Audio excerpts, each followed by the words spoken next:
Bonjour, bonsoir, bienvenue sur la chaîne du Sorcereur. Encore une vidéo sur la chaîne du Sorcereur Live. Toujours avec une autre découverte. Bon, pas une découverte, c'était longtemps que j'avais écouté aussi. Ça fera partie aussi des sujets qui seront sur la page principale. Mais aujourd'hui, cette chaîne va être un peu la chaîne où je présente un peu les futurs sujets dont je vais en parler. Je vais faire des situations live aussi.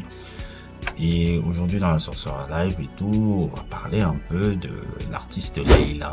Leila a sorti un album en septembre 2024 là, qui s'appelle Gapière, une nouvelle artiste un peu.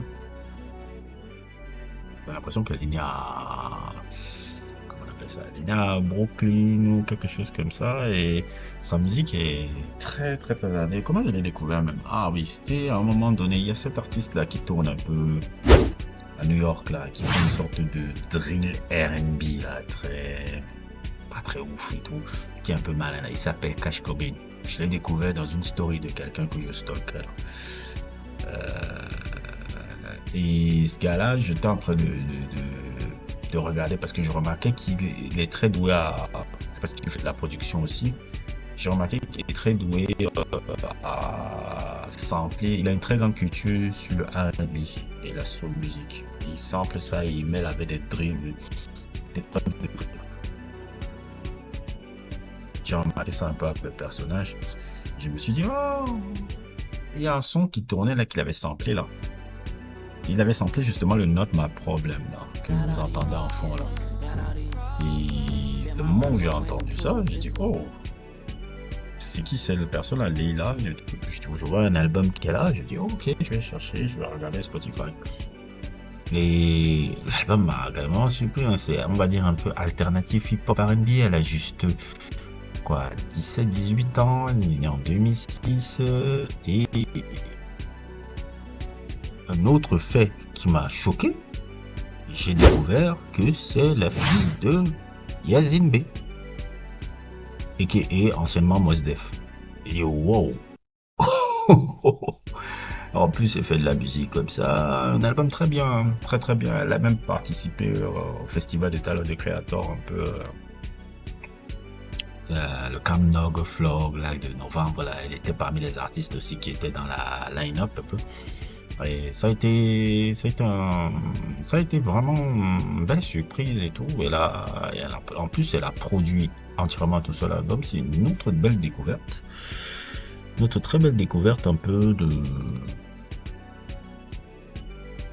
très belle découverte que j'ai fait. Je vais faire un sujet sur ça, beaucoup plus développé, mais pas forcément un trop gros sujet, mais un petit truc un peu bien sympa. Donc c'est pour ça que je ne vais pas trop en parler énormément.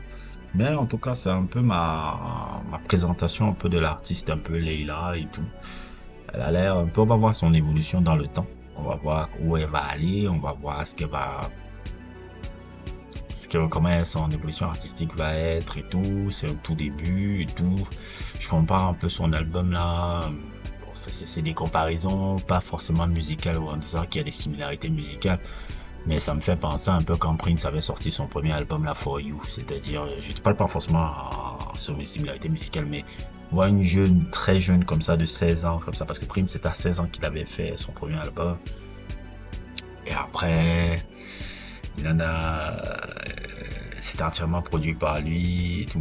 Et il avait balancé ça. Ça n'avait pas eu forcément un gros succès, mais on avait prêté un peu attention à lui à ce moment donné. C'est un peu ça le Leila. En fait, je parle du contexte un peu de la sortie parce que c'est elle qui a produit tout seul. C'est elle qui a mis ça en truc. Et encore, en plus, elle n'a pas signé sur un label. C'est ça qui est encore fascinant.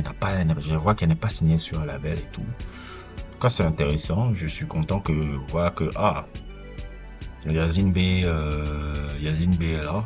Yazin B a une fille intéressante comme ça. Si vous n'avez même d'ailleurs pas vu mon sujet sur Yazin B, j'ai fait un sujet sur lui, Black on a Both Sides, que je vais mettre le lien en description sur la page principale de la chaîne encore, qui est le Sorcereur. Si vous ne l'avez pas vu pour les nouveaux abonnés là, n'hésitez pas à le regarder là-bas. Ouais, c'était un peu ma réflexion du moment. N'hésitez pas à liker, n'hésitez pas à vous abonner et à plus pour d'autres aventures.